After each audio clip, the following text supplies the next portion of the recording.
Start a band, shoot a TikTok video. Start a band, shoot a TikTok video. What should I do? Find out next. Oh, dude, I love it. We're in time again. I was actually going to start, rapping or something. I thought, hey, this is a rapping thing, is it? Okay. Yes. At 147 beats per minute. Heck yeah, dude. That's You know what? Maybe that could be a new thing. Speed rapping. there you go. But especially when you can't hear what they're or understand what they're saying. Right. That'd be perfect. I'd be on board for that, actually. Sprapping. Sprapping. Well, that sounds stupid, so I'm sure it would go viral. It'll blow up on TikTok. It'll blow up, yeah. For the next 5 minutes, till TikTok's banned again. I hope Post Malone's not listening, or else he'll invade that part of my I thought life we were as well. living in the Post Malone era. I wish we were, but he's invaded my favorite video game, Hunt Showdown. That's true. He's like doing all kinds of collaborations with all kinds of people like that you would not expect too. Like I saw when I was at the gym the other day, I saw like there's this country awards and like Post Malone on the country awards. Is it just anybody with a face tattoo is now allowed to sing at the country awards? I think there's a trend like if you just look like a dumpy loser, then you can have a career like that Nate Smith guy. I don't know who that is. Okay, good. Don't tell me who he is. I don't want to. I think I've complained about him on this podcast. I feel very, very fortunate that I don't know who that is. So he's like an auto-tuned new country guy. No, stop. I told you, don't tell me who he is.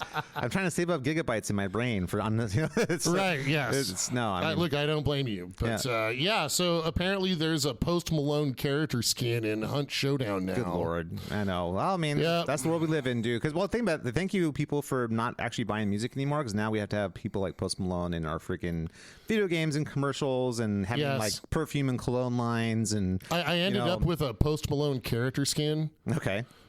Which I was reluctant to use because, as you know, you need to have skills in the game. There's like perks and stuff for your character, but as we all know, Post Malone isn't really good at anything. Well, he's good at getting face tattoos, apparently, and somehow becoming famous with no talent. So I don't know. Yeah, well, stealth is an aspect of the game, so I wouldn't want to be famous. I mean, but he's, Kim Kardashian at least had to have like a flawless body to get famous for nothing.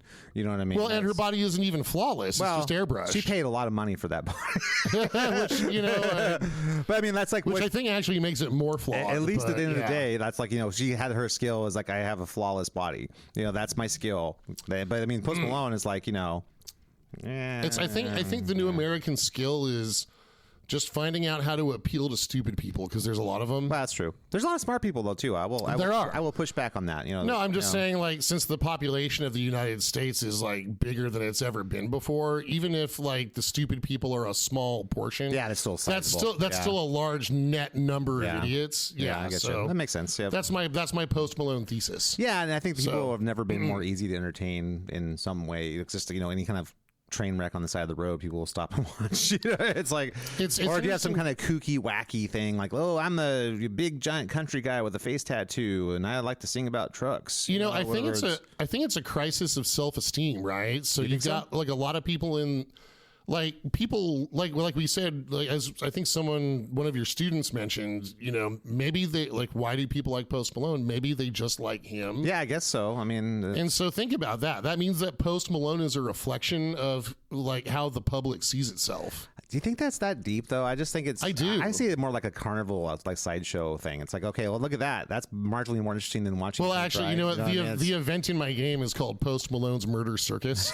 So there is actually literally a carnival aspect to it. You know what I'm saying, though? I'm just saying, like, it's not like there's anything there. There's no there. It's just marginally better than watching paint dry. Yeah, I think when people get fired up about Nate Smith or Post Malone, I think it's because this goes into the whole fan engagement thing. I guess so, yeah. Right? I think the current American media consumer wants to connect with the artist as if they're like pals and friends. So I think there's people out there that are like, yeah, Post Malone, he's just a regular talentless guy. Just like me. Just like me. And I wish I were financially, stable enough to put tattoos on my face. Like he's a lottery winner or something like that. Yeah, totally. Absolutely. Like, gotcha, yeah, like he just got the right scratcher and now he gets to be Post Malone. In a way that's true, because he just happened to be in the right place at the right time with someone to see, what he had to offer, and they found a way to capitalize on it. So I guess you can't, Right, and he came along after auto-tune was invented. So what makes me so just filled with rage though is then I look at a band like King's X. What a great band. But a great band who struggles, man, who's never been financially stable, has never sold a lot of records, has always struggled to fill rooms. But a great band, like unbelievably talented band, but they're just great musicians. There's not anything like... There's not anything special. There's not anything, wow, look at his cool. I mean, I guess back in the Gretchen Goes to Nebraska days, Doug Pinnick had the big, like a mohawk thing going on. But I mean, Doug Pinnick's awesome. But I mean, Ty Tabor is awesome. That was like the one thing that they could say visually, like, oh, it's the band with the guy with the mohawk singing or whatever. You know what I mean? And and I'll back to my early, that's the inverse of my previous point, right? So you've got a bunch of people out there that just feel like, and I'm not saying that they are, but they just feel like zeros, right? And dead end jobs, just kind of, they feel like nobodies, right? That's why Post Malone's their champion. You think so?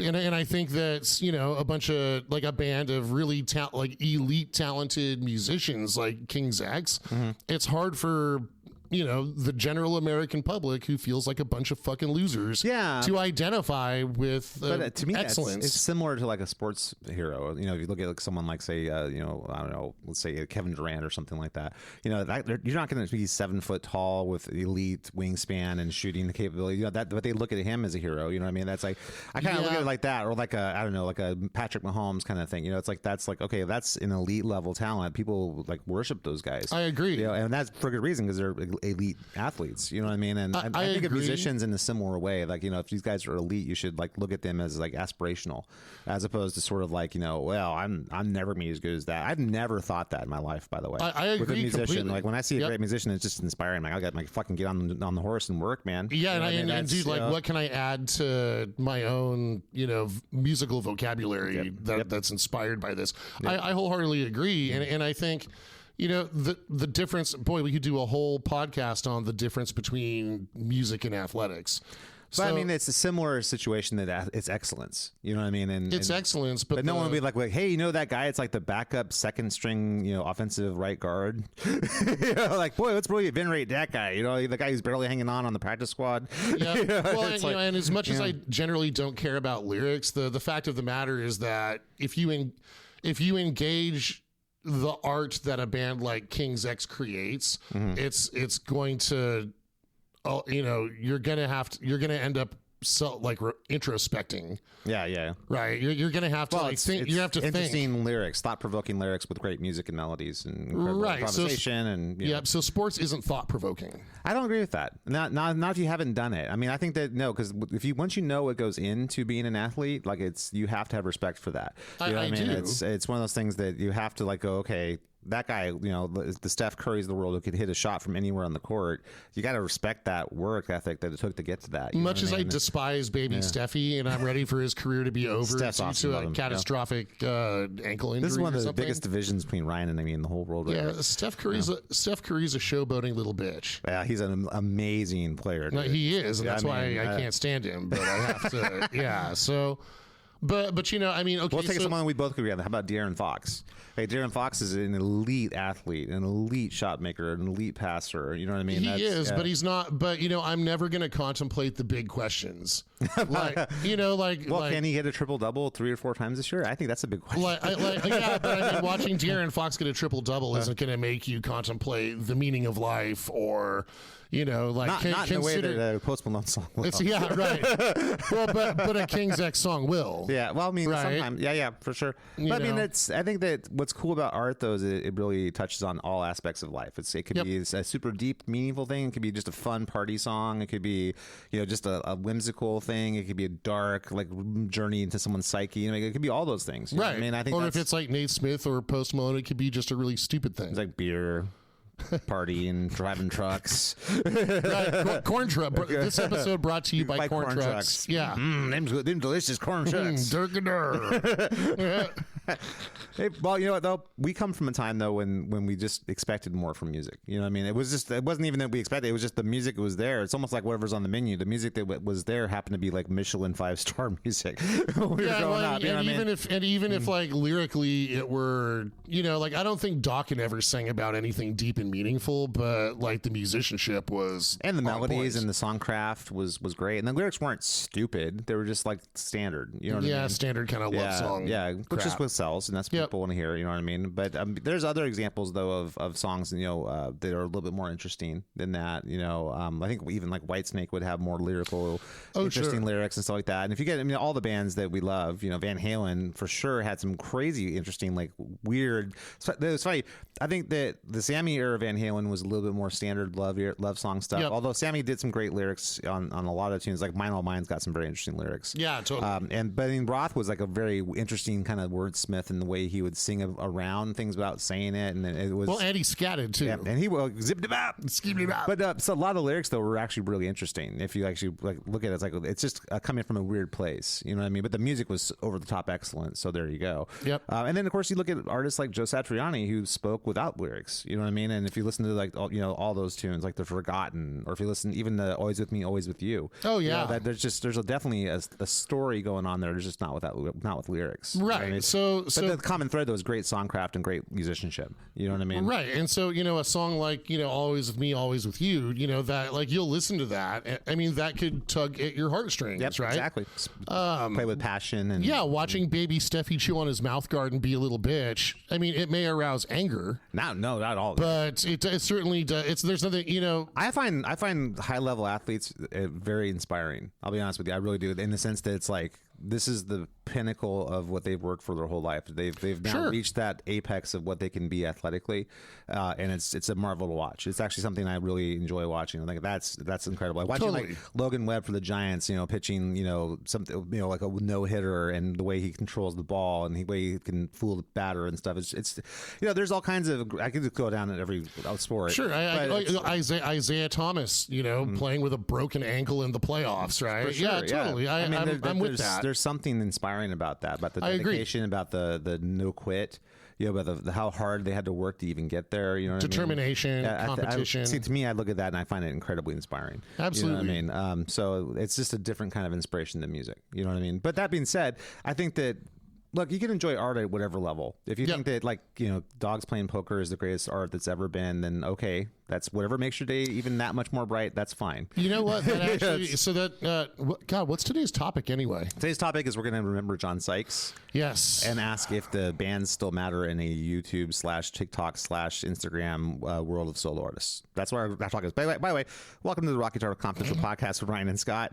We're going to get to that, I promise, in a moment. Yeah, we totally are. Ranting on this stuff. But. So here's something I've been thinking about a lot lately, right? Like if, I think this might be like a Buddhist thing. I could be totally wrong, but if everything is vulgar, then like nothing is art. I'm screwing this up, but about like art and vulgarity, right? Huh. So like is this from Buddha's famous memoir, Buddha, You Fat Bastard? Like so like there needs to be vulgarity for there to be art, but if everything's vulgar, then nothing is beautiful. Right. If everything's beautiful, then everything's vulgar. Yeah, right? I guess that makes sense. Sort of like a yin and yang kind of thing. But so you need the light to have the darkness, that kind of thing, and vice versa. Totally. In general, and I love the darkness. And they're a great band too, by the way. Yep. But we have a thing called love. I respect that. That's right. Hell yeah, great band. So I don't know. I guess like Post Malone and Nate Smith. I mean, I'm so happy. Every time I say I'm so grateful I don't know who Nate Smith is. I'm like, you are, because it's I'm so fucking grateful horrible that I don't know who this person is. Dude, it's just I just picture like it's like you get like a wallet and they have like the photo in there. I just picture like generic a talentless pop star. I mean, dude, it's basically it's like don't tell me more. I don't want to know. No, I'm so grateful where I'm at. No, please. I don't want to know. It's so bad. No, I don't want to know. That's why I don't want to know. I'm happy here, not knowing who Nate Smith is. So imagine that. No, I don't imagine that Nickelback fired their singer. I like Nickelback, and then just picked up a homeless guy that was like shitting by the dumpster at a truck stop. That's the most sophisticated man in Oklahoma. And then ran his voice through auto-tune. That's what that is, right? So. Yeah, I think in our digital age, just like people just are confusing vulgarity with art. I think it's vulgar. It's just a product. It's not art. This comes back to something we've talked about before. I think people just aren't passionate about music.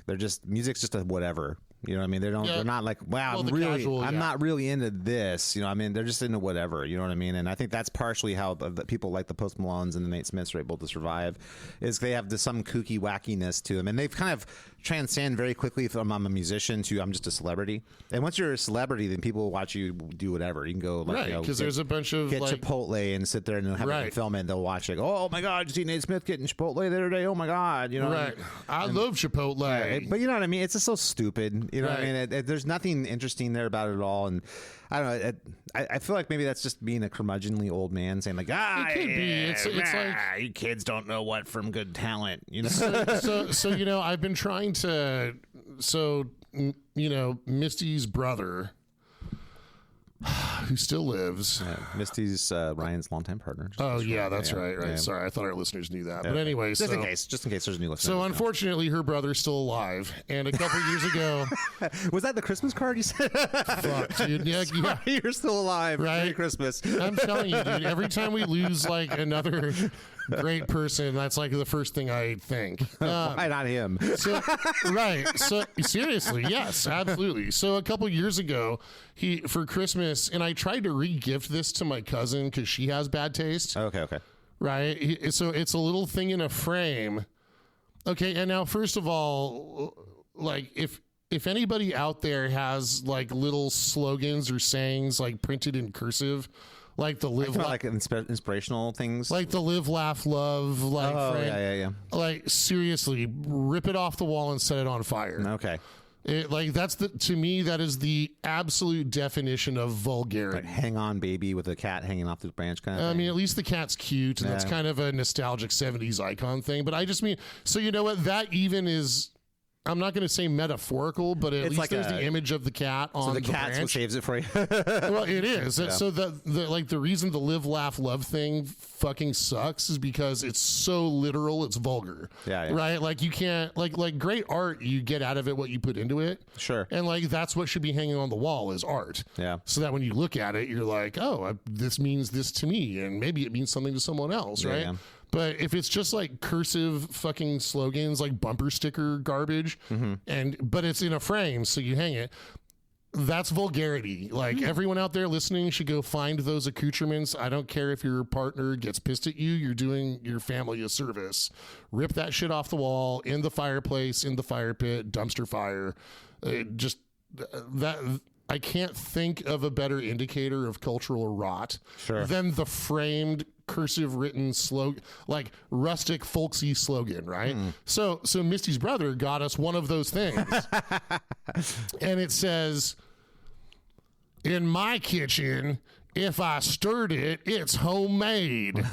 Okay. I love the going to the down home kind of accent on that one too. Well, I mean, that's how it's intended. Well, the upside, if you take that down off the wall, it does give you more room for pentagrams and upside down crosses. So, which are metaphorical. Yeah, exactly. You know what I mean? Like the inverted cross could be a symbol of Satanism. Sure. Or it could be St. Peter's cross because the Apostle Peter was crucified upside down. Or it could just be like a toddler trying to make a tea but being bad at it. Absolutely, you know what I mean? Right? Or it could be Elon Musk's new X logo, the cross that's been toppled over. Yeah, everyone take a look at that. Trust me. I've recently actually just noticed also that Twitter's, you put the Twitter handle and it still takes you there. I was worrying about that. I was like, oh crap, do I have to go like, is it x.com/sapshred now, or is it still Twitter? No, it's still Twitter. If you put it, I'm sorry, just this isn't a personal note. Totally. And then if you go to twitter.com, they'll still take you to the same place. So. Yeah. Well, that's good, because if you type X into a search engine, I'm sure it's going to take you to a variety of other interesting places. 3 times, just X. You heard it here first, folks. Was it Luis de Jesus? Luis de Jesus. That's the proper way to look. You know what I mean? Well, you know, that actually ties right into what we were talking about before. Like, is the TikTok / Instagram / YouTube short, solo guitarist thing the end of bands? In the time being that we live in right now. And I think it's really more the celebrity. You can't just be a great musician with great songs. You have to be like a celebrity. That's going to be the end of bands right there. Because bands are never going to be about that. Like a real band is not going to be like the one star in the front and then a bunch of it, other doing wacky shit. Real bands write great music and go out and kick ass live and put out good records. That's what real bands do. That's not a YouTube short thing. Like how are you going to YouTube short like Yes, Close to the Edge? You can't YouTube short that. You know what I mean? How are you going to YouTube short like these Led Zeppelin 4? You know what I mean? Well, I mean, I don't think we're ever going to get a Led Zeppelin 4. But you know what I'm saying? Though? Like, that's what rock and roll bands do. They don't fucking put YouTube shorts out. It's not about like how, look at my neck tattoos while I play stuff reminds me of my math homework. You know what I mean? It's, that's not rock and roll. I mean, I think for like what demographic, right? So I just discovered an awesome new band, new to me band. Okay. Because of their awesome music video. Okay. Okay, so the band is called Ninjin Isu. I'm gonna guess they're from was it Italy, right? They're right. So they're from Japan. Oh, what? I know. Oh my gosh. Hey, the last band I brought to the podcast was from Thailand. Hey, you're going around the Asian rim. That's good. Absolutely, man. Yeah. No, honestly, it's great. Seriously, can we please Hardboy's badass, dude. Hardboy's badass. Yeah. Let's all just move to Japan. Well, I mean, I don't think Thailand's Japan. Or I don't care. Yeah. So anyway, so it's a power trio. Okay. Oh, nice. Kind of outlaw Triumph or Rush. A little bit, and like there's definite they're sort of proggy, but like very like Sabbathy. Oh, actually, too. King's X. Now I think about it too. King's X. Yeah, also, right. Yeah. It's all about power trios. Yeah.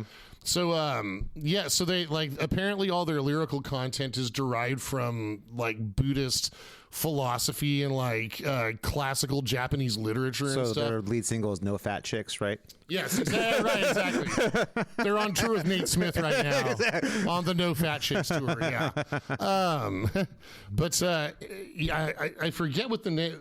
Just everybody needs to go on YouTube and check it out, dude. There's a song where the lead singer scats. Zip bop. Yeah, David Lee Roth style. Yeah, shabba dabba dia ba ba ba ba. Yeah, but he's a little Japanese guy in a kimono. Ah, okay. Yeah, like they wear so like each member of the band has like their thing, like their has a character. Yeah, so it's kind of like Kiss too, a little bit. Kind of, yeah. Like there's like elements of Ace Frehley in some of the soloing. You know, like every now and then he'll play a lick where I'm like, I know everybody's you got a little bit of Ace Frehley lick in them for sure. You know, it's totally. It's. I mean, it's sometimes it's pretty on the nose. Okay. But I downloaded a few of their albums, and I've only listened to one because I'm stuck on it, and I love it so much. Okay. So the lead singer guitarist, he's dressed up like a Buddhist monk. Okay. Is he like a warrior monk though? He has like a staff that he like does battle with. And stuff dude, too? he's like a tiny little with his Gibson SG. Yeah. Okay, that's a shame. He's playing a Gibson SG. That's too bad. Trust me, it's perfect. It works. Okay. And actually, that's the first time an SG's ever worked. So no, okay, Iommi, man, come on. Missing a Floyd Rose, man. So it's only half a guitar. No, but you know what? It's Gibson's attempt at something that she can play up to the 22nd fret. I guess that's true. Right. And it's vaguely okay, I guess, sort of. Right. Well, I hate it. I hate it so much. Fuck SGs. And it's got as long as it doesn't have a Bigsby on it, which it doesn't. He's using the stop tip. Floyd Rose or nothing, man. So he's So he looks like a little Mr. Miyagi guy. Like, he looks like he's like the Buddhist monk character, right? Okay. The drummer is supposed to be a Yakuza hitman. Okay, so he's like dressed like a black suit or something. And, right, or whatever he thinks a Yakuza member is. And the bass player he wears, it's kind of corpse paint. Huh. But like he's also got some kind of kimono. I'm not sure what he's supposed to be, but like you can tell he loves Gene Simmons. Okay. Because he kind of poses like Gene. He's got the BC Rich like Mockingbird bass or whatever it's not really a Mockingbird, but it's kind of like that. Anyway, dude, like this, and from what I thought they were new because the production value on their music videos is really good, right? Yeah. But apparently they've been around for like 30 years, and they made this kick-ass video for this song, and it blew up worldwide. So that like they strike me as being kind of like the Japanese Anvil. Oh, I getcha, yeah. Right. So they've been around for a while, but they finally got some notoriety and stuff. Yeah. Right. Yeah. So like, yeah, they've got like 22 albums or something. Wow. Good for those guys for just freaking doing it, man. Sticking to it. I mean, that's cool. Cheers to Ninja Isu. Well, I think that's always going to be kind of a niche thing. You know what I mean? That's sort of because it's just not Western, you know what I mean? So the Western world, which is why it's rad. It's going to ignore it, though. Unfortunately, yeah. I mean, I think in a lot of ways, you know, I don't think rock and roll, because people who get into rock and roll don't do it for the, like, I'm getting in this because it's I'm going to be famous, or I'm going to be a TikTok star or something like that. I mean, that happens. That's kind of gone. Well, unless you're a super hot chick and you like to shred guitar, then you'll get your TikTok moment. You know what I mean? The Sophie Lloyds of the world, the Orianthis of the world. You know what I mean? Like, where they put as much time into their lipstick as they do their guitar playing. You know what I mean? That kind of, and that's fine, whatever. But, you know, it's same time it's stupid. Just play music. You know what I mean?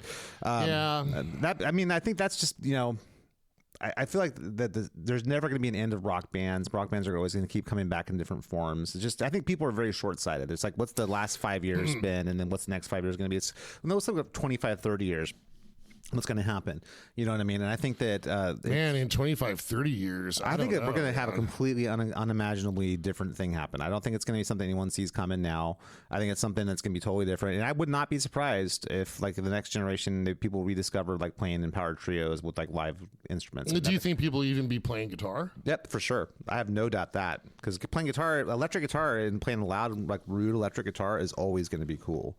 You know what I mean? There's never going to be a time that isn't going to be cool. I mean, I agree, but I think it's, you know, in terms of what it means to guitar, and like I think in the guitar virtuoso world, you know, there's going to be more YouTubers and TikTokers. Yeah, I agree. I think that's more of a thing. I think it's going to be like more about your little niche-y thing that you do. But at the same time, though, there's a shelf life on that. There's only so much you can do. There's only so many different, like, angles and things you can do on your little niche.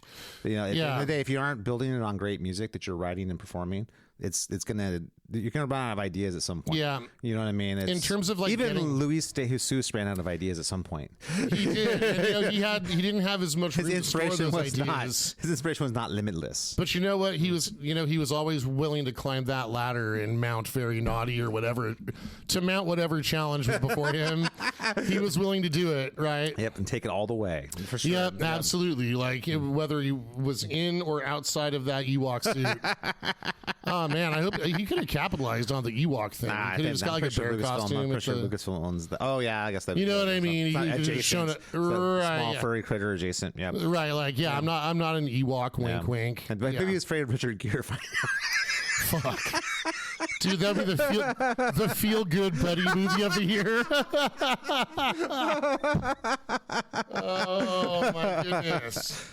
No, I don't think look, I think the future is unknowable. I think that it's hard to know. I mean, none of us 10 years ago saw TikTok and Instagram shorts and stuff being like and YouTube shorts being like a thing. That's, well, I mean, that doesn't mean anything for me because I'm not paying attention. But, well, you know, but that being said, that's where the culture's going. So you have to keep an eye on that. If you're a content creator like we are, we're making podcasts and making music. We got to sort of keep an eye on what the culture's doing. We need to hire someone to do that. You can't be sort of like handcuffed to what the culture's doing. You got to still create your own inspiration. Something that comes from where you're coming from.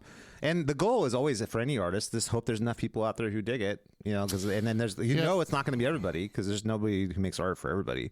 Yeah. You know, and that's just, maybe Taylor Swift. That's the only one. Well, and you know what? You make up a good point, right? If you make something that's supposed to appeal to everybody, then you make something that appeals to nobody. Yeah. Well, it's true. Well, I mean, someone's going to probably like it, but at the same time, you can't be handcuffed to that. Like, this is where everything's going. We should jump on board with this. That's like a very, like, record label kind of 1980s, 90s kind of perspective. Like, oh, everyone likes these bands with the flannel. Let's go find a bunch more bands like this. Right, which was a record company invented trend. Yeah, exactly. But then they're trying to kind of double down on the same thing, and then people eventually get sick of it, because you can only fool some of the people some of the time.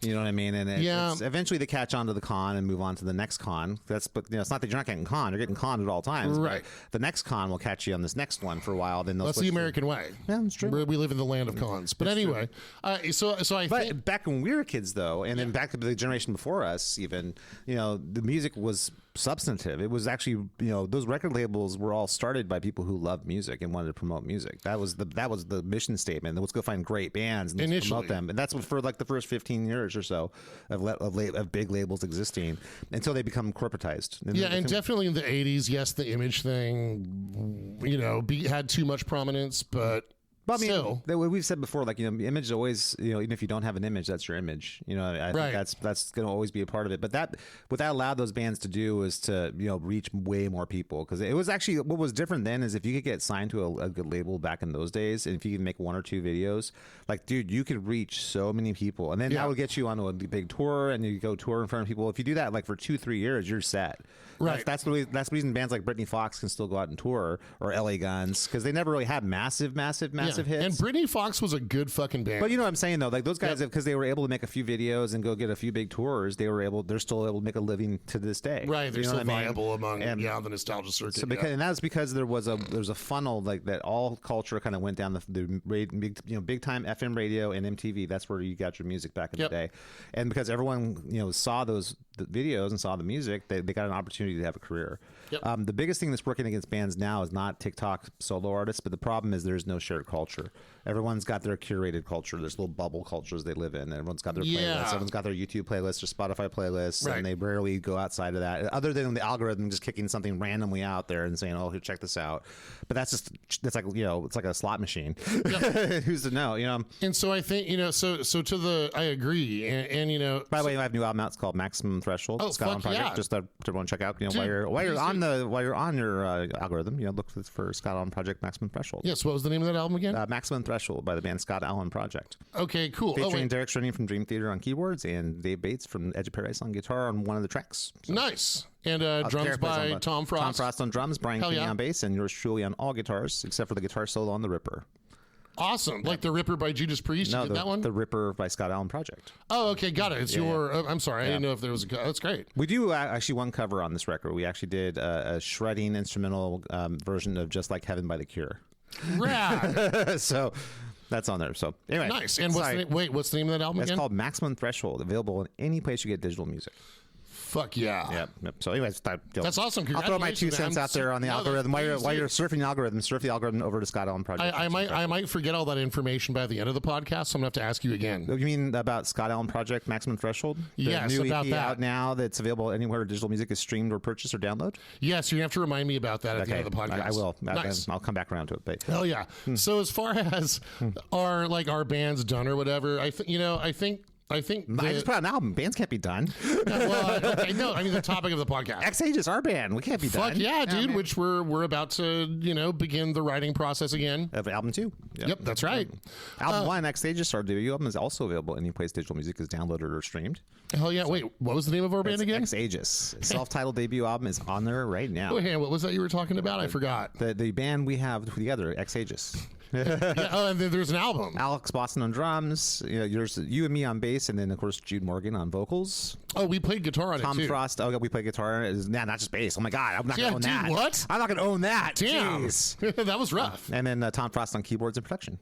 Fuck yeah. Also known as the drummer in Scott Allen Project, which has a new album out called Maximum Threshold. Scott Allen Project. Maximum Threshold available any place you get digital music downloaded or streamed. Okay, excellent. So I think what we're saying about all bands are now doomed. What we're saying, yeah, right. So I think in the virtuoso guitar world, hey, I live in that world. Yes, I know, absolutely. So in the virtuoso guitar world, it could be that the TikTok YouTube thing is probably, the next virtuosos might be like popular virtuosos might be TikTok YouTube people. Well, they definitely are. I mean, look at like all the guys who are like the big time new virtuoso guys are all people got almost more famous as YouTubers than as musicians. You know what I mean? Yeah, like Bernth and like there's Ben Eller and like there's a variety of guitar YouTube people. Like all those guys are they're very successful YouTubers. Now, in terms of starting a band and going out and playing gigs and stuff when you're young, I think that's a tough one because the venues, man. That's one of the biggest issues. Right. There's no venues, and I think the people that are doing that are kind of like the Blink-182 fan crowd. Yeah, exactly. It's more about the going hanging with the people at the pop punk show, and Right, the pop punk thing. Right. Yeah, and so that's really more about like hanging out with your friends and making some noise. Yeah, exactly, and being like irreverent, that kind of thing. And right. Yeah, like in your face, people who are good at music.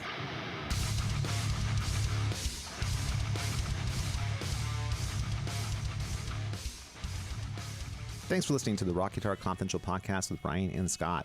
Please make sure to like, rate, and subscribe to this podcast. Now back to the show.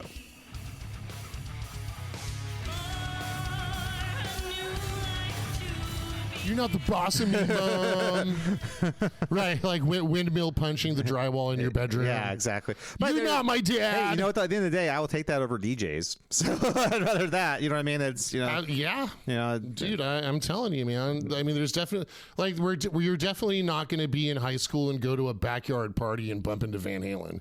Like that's not ever going to happen again. No, but there is fans out there, and I think we're getting. It's a very interesting place. I've talked to one of my students about this area. We're going to get to the great John Sykes in just a second, but we're living in the age of like the first time in history, and people don't really think about this. First time in history, there's been old rock stars.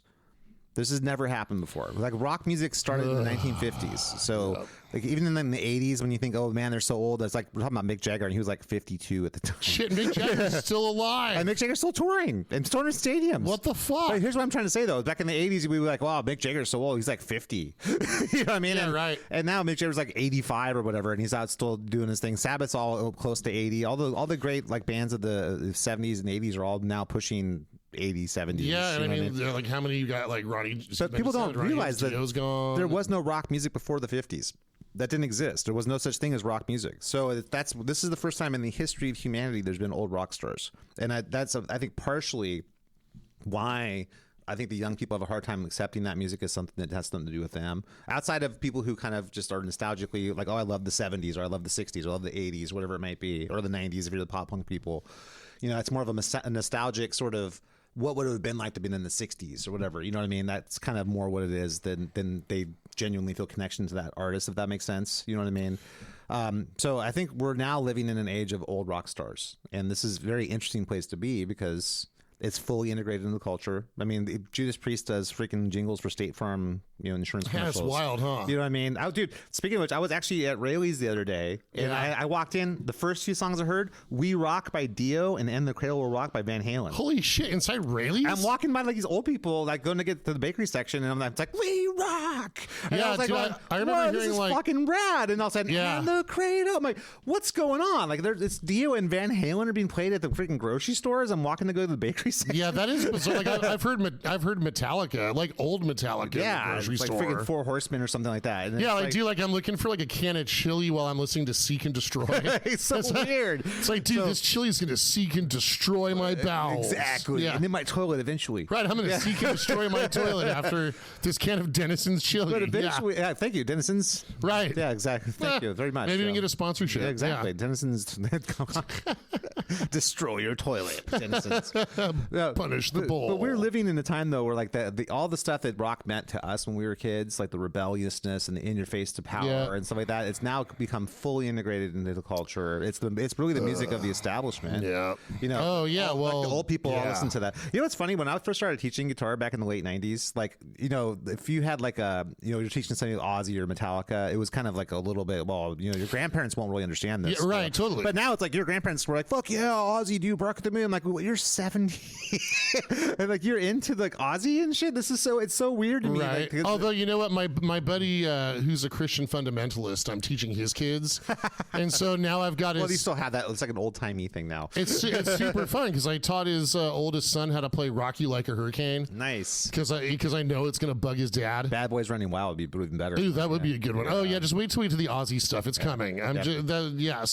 So like I can do that with his kids because I know, and I told him you need to follow your dad around playing "Rock You Like a Hurricane." Well, here's the thing though, like that's nothing to like a 18-year-old that's really terrifying about like rock music that your grandpa listens to played by people who are septuagenarians. You know what I mean? That's not something that they see as when we were kids.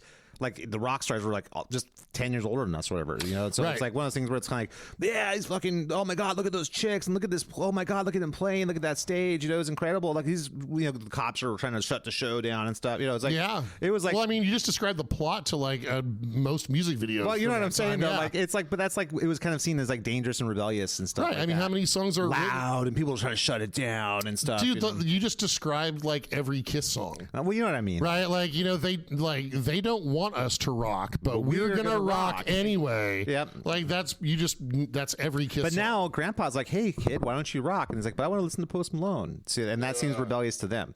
So I think that's part of what we're up against. We have elderly rock stars. Wow. The music that's seen by the youth as like music of the establishment of their grandparents and parents. Okay. And there's they don't understand how cool it was back in the day because they weren't there. How would they know? So you're saying that rock is still or rock music is still the language of rebellion. It's just that, like, the way to rebel is to be a fucking loser. I don't know if that's true. No, to be a dumpy ass Post Malone or Nate Smith. Well, I think that's more of a celebrity obsessed culture. I think it's more of that's a side product of anything. I mean, we've said this many times in this podcast. Music is not the product, so It's not about the music that they're making. It's about the fact that whatever they culturally mean, whatever currency that they have, that's what makes them exciting to the people who are fans of them. More so than by many degrees than whatever music they make. You know what I mean? So you know who was the complete opposite of that? Is the great John Sykes, sadly late, who we just lost. And I think people need to appreciate what a monster this guy was. I mean, everybody, the place that if you're saying to yourself, I'm not sure who John Sykes is, you've definitely heard John Sykes because he's the guitarist on the 1987 Whitesnake album. Yeah, in fact, just hit pause on the podcast right now. Go listen, go to Wikipedia, go download everything John Sykes ever played on. Well, just to kind of walk through his timeline, I mean, he's came out of England. He's just a monster Les Paul shredding lad. And wasn't he actually Irish? No, he's English. He's from England. English? Yeah. Okay. Yeah. I think of Vivian Campbell. He's Irish. Okay, well, and so is Gary Moore. Phil Lynott, and Gary Irish. Moore. Yeah, okay. So there's a thing with... But Scott Gorham was American, so that's kind of interesting how that works. But anyway, his first band that he got known for was Tigers of Pantang. Yeah, tell us about Tigers of Pantang. Like that stuff is hard to get your hands on. Yeah, well, I don't think it's available for actually. streaming. I think you can get your hands on it now. I think there's been some reissues going. They were an original new wave of a British heavy metal band that just the same movement that like Maiden and Raven and some of those bands kind of came out of, right? But with John Sykes, like an infant John Sykes on guitar, just shredding. We have a picture of him on the wall right here. Dude, the second poster as you come up my staircase to the studio after the great Nigel Tufnell, who was still with us, thank God. Thank goodness. Yeah. Yes, I'm sorry, good. But anyway, he started there, and then left that band, and the next band he joined was a little band out of Ireland named Thin Lizzy.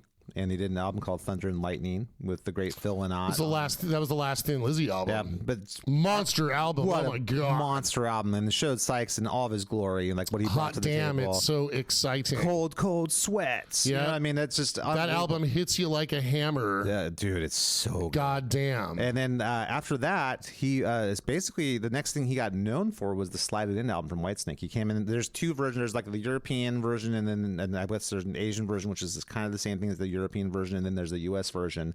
U.S. version features John Sykes on that. So it's the same songs. He didn't write on that album, but he played guitar on that album.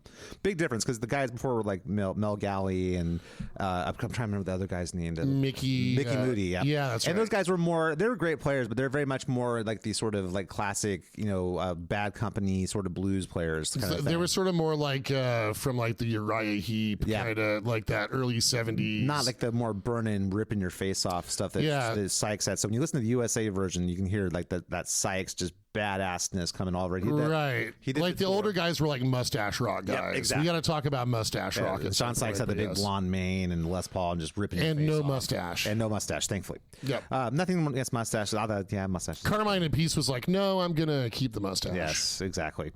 But anyway, he kicked ass on that. And then obviously he and Coverdale wrote the 87 album together. I guess Crying in the Rain and Here I Go Again existed in a different form before, but he wrote everything else on that. So like Is This Love, Still of the Night, Give Me All Your Love, all those tunes that everyone knows from the 87 album were written by Sykes. Yep. So apparently at the end of that recording process, he and Coverdale had a falling out.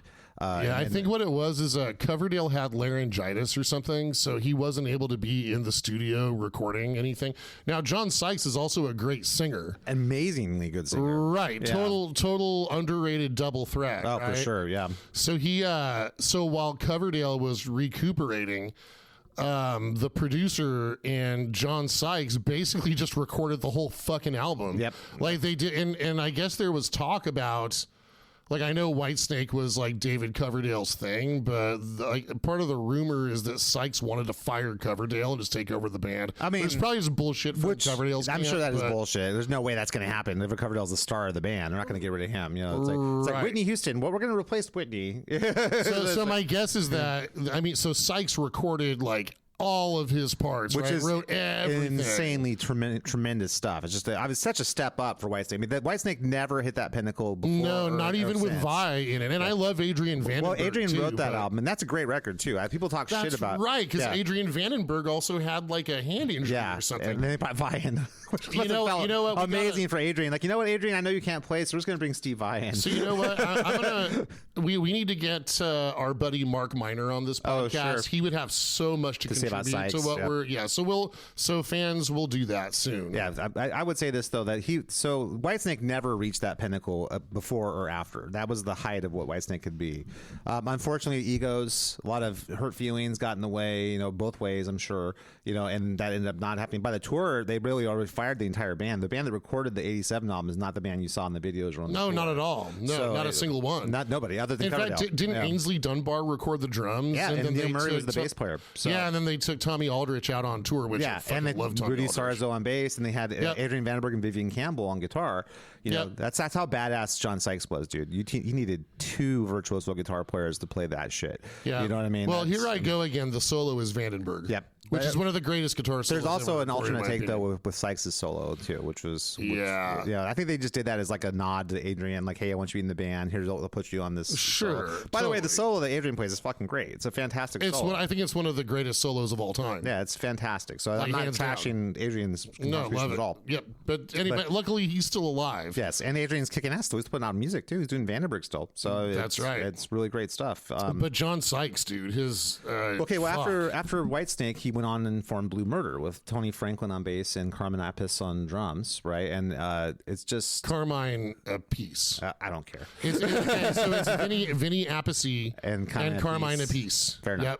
Yep. Well, he was rude to my drummer's drum tech one time at the show, so I kind of that's fucked. I mean, whatever. He's a rock star. That's cool, but you could be decent. Vinny was my way. Yeah. Well, they're both great. It's just that you should be a nice human being. Agreed.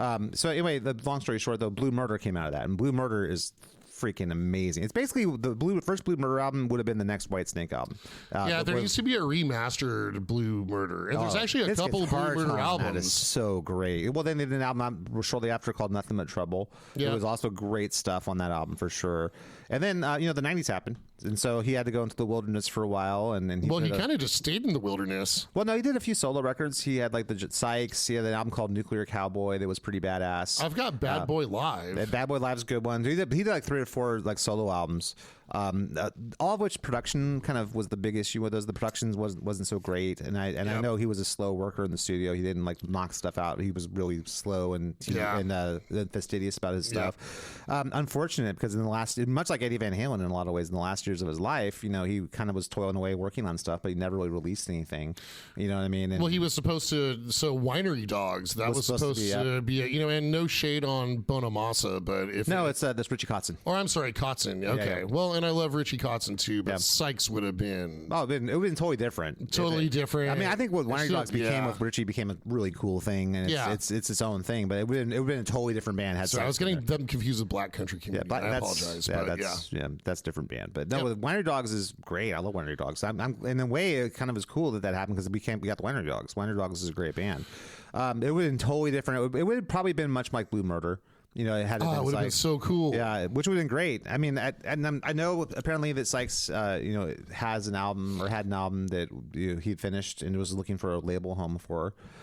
So hopefully at some point that'll see the light of day. Dude, if we block out like every other aspect of the tragedy of the 90s, I can distill it all down to the fact that instead of getting more music from John Sykes, like high quality John Sykes music, instead we got Kurt Cobain. Yeah, and all Pearl Jam and Temple of the Dog and whatever all these Spin Doctors and it's a shame. It's a fucking tragedy, really. At the end of the day, it is a tragedy all the way around. We had all this. Eddie Van Halen had to go in the wilderness. Even Eddie Van Halen, you know what I mean? It's and it makes it all more poignant that Sykes is now. I mean that he's gone now. Yep. So there, he went into the wilderness, and then that's it. Yeah, and what a talent, man! Just what a crazy talent, and I mean, what an impact too. I mean, I know that all guitar players of my generation were heavily influenced by. Dude, Sykes. I think about John Sykes' music every week. I show it like no exaggeration, dude. I show John Sykes to a student like every week somehow.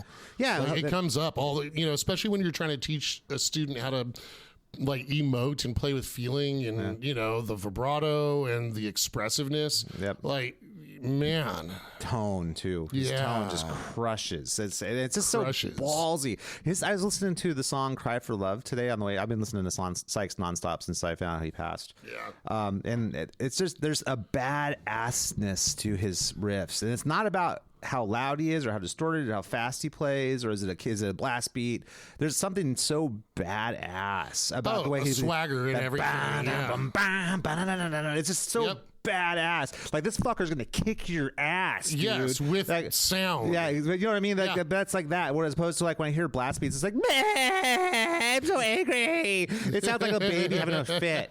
You know what I mean? Wait, blast beats? You mean like in death metal? Like, yeah, exactly. It's like, it just reminds me of like a toddler having a fit. When I hear fucking John Sykes going bum bum bum bum bam, I'm like, don't fuck with that guy. No, because he's not playing. You know what I mean? That kind of thing. And there's a difference. There's like a badassness. Just a big, dude. He was like, dude. There was like a majesty to Sykes. Like, he was like a king. Yep, absolutely. Like the king of the jungle of guitar. He lived in the Valley of the Kings. Yes, he did. Yes, that's right.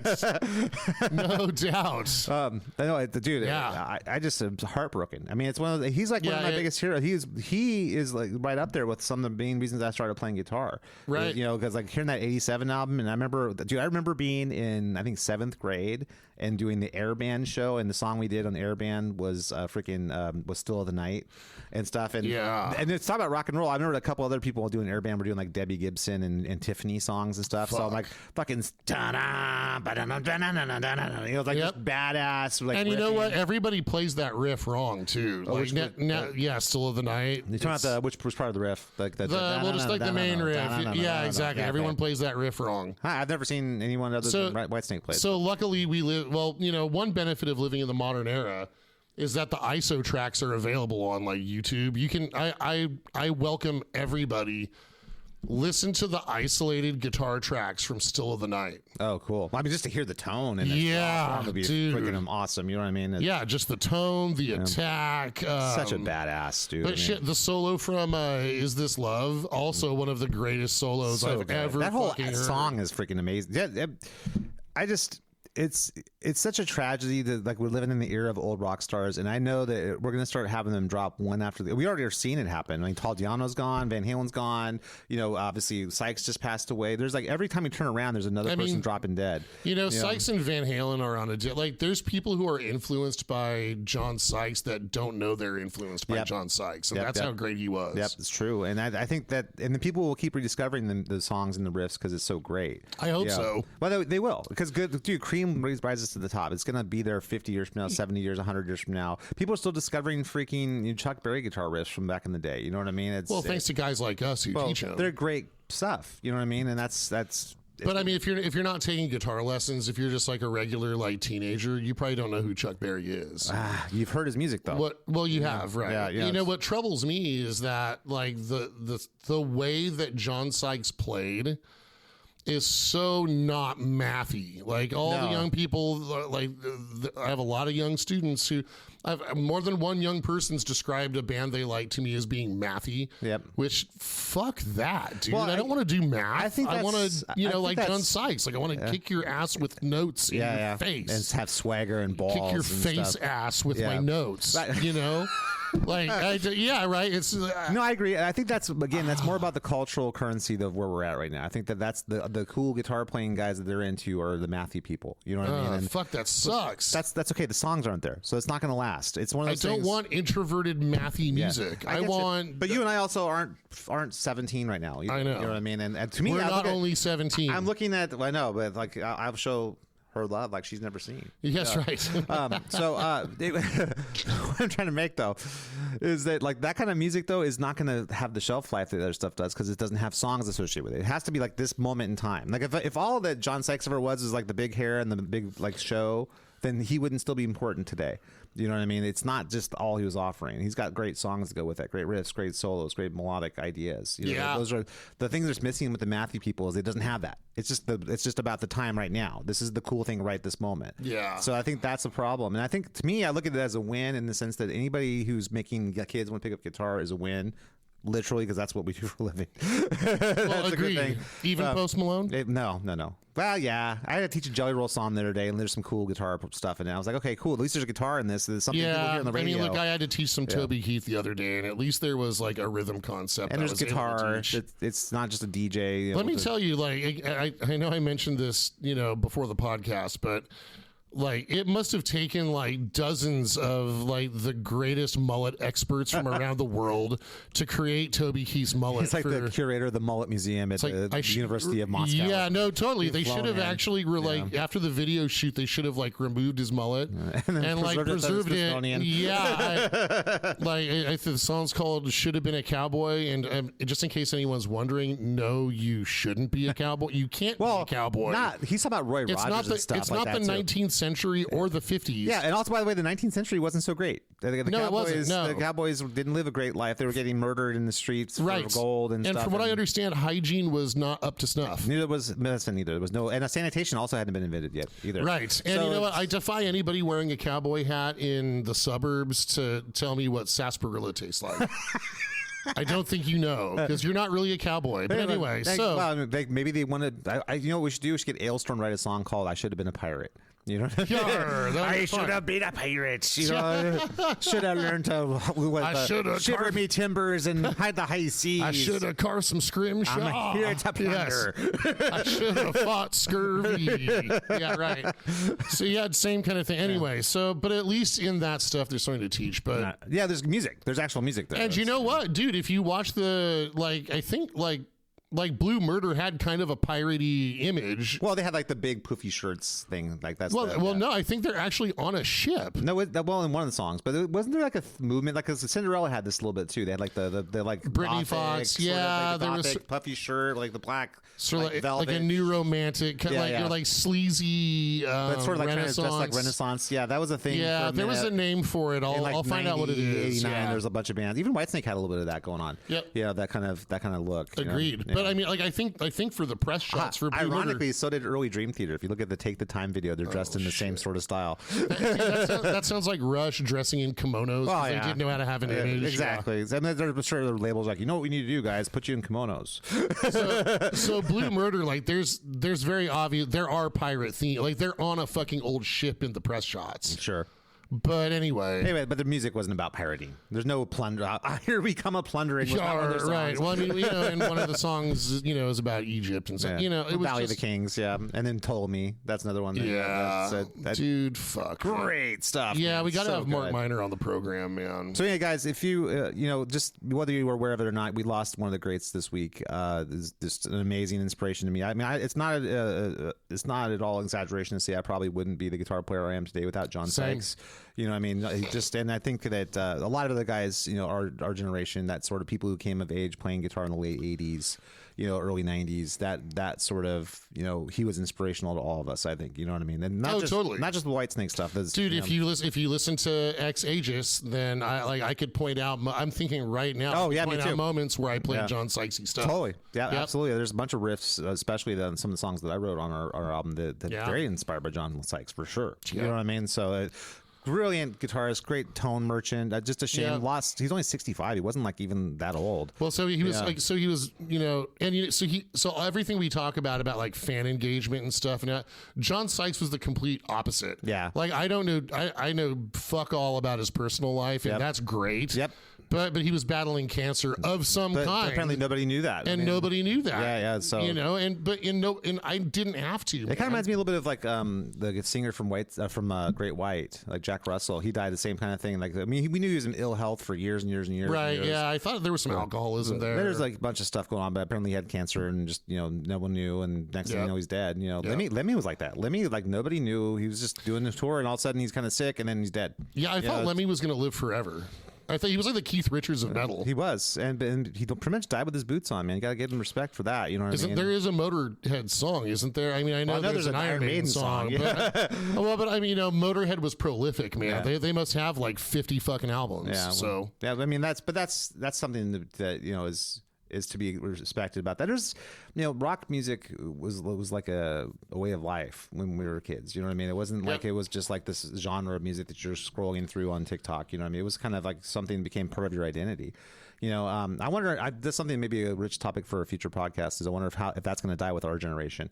That whole like fealty, that kind of that sort of love and sort of embrace of rock music is part of who we are. Yeah, I think you lose it a little bit. So, John Sykes still feels to me larger than life. Yep. Even though I know he's just a monkey that wears clothes like the rest of us. We're all very talented monkey. We're all, but you know what I mean? Like, I know that writ large, we're all just a bunch of fucking monkeys and we're all going to die. At the end of the day, it's all going to end in oblivion either way. Yeah, right. And someday the sun's going to swallow up the earth and it'll be like we never existed. Yep. And, I know all that stuff. But like to me, he still feels like a god. Yeah, it's true. Well, this music makes me feel that way too. Like when I hear his music, it makes me feel that. It makes me feel something. You know what I mean? That's like, I don't know. It's magic. I think it's one of the things that's so magical about music, and I think it's one of the things that's so heartbreaking about music being devalued and people not looking at like tap water. Like who cares? The music is magical. I can still get lost in my imagination, even just hearing him play a solo. Yep. It's inspirational, man. It's inspirational. Guitar, and it still does to this day. Right. And kick someone in their face balls with notes. With my notes. Yeah, right. I don't think kids get the difference. Like this is not badass. When I listen to like that death metal band, it doesn't sound badass to me. It sounds like I like death metal. Well, I've heard some of the stuff death metal, but like it's not different. It's not as badass as like a Sykes riff. Like I don't always want to feel that emotion. Like I'm not always feeling that aggressive anymore because I'm not in my 20s. Yeah, that's true. Yeah, like I'm not really angry about much, even though I know there's a lot to be angry about if you look around. No, I know, and I know on the last few podcasts I've been a little chippy, but like generally I'm a happy guy. Yeah, it makes sense. We play guitar all day for a living, man. That's what you do, so it makes sense. Right, but like I don't understand how a person can listen to like mathy stuff.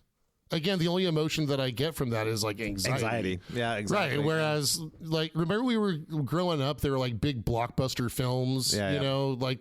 But that still happens, by the way. That didn't stop to be made in like 1994. But it's all garbage aimed towards like 6-year-olds. Okay. Right. Like Pixar crap. I don't agree with that, but okay, fair enough. Yeah. But, but we grew up with like these like fantasy movies, right? It was, for. Like the older set, there was like Conan the Barbarian, but for the younger set, there was like the Goonies. There's all the Spielberg stuff. Yeah. Like there was this sort of like dreamy fantasy, larger than life adventure kind of thing.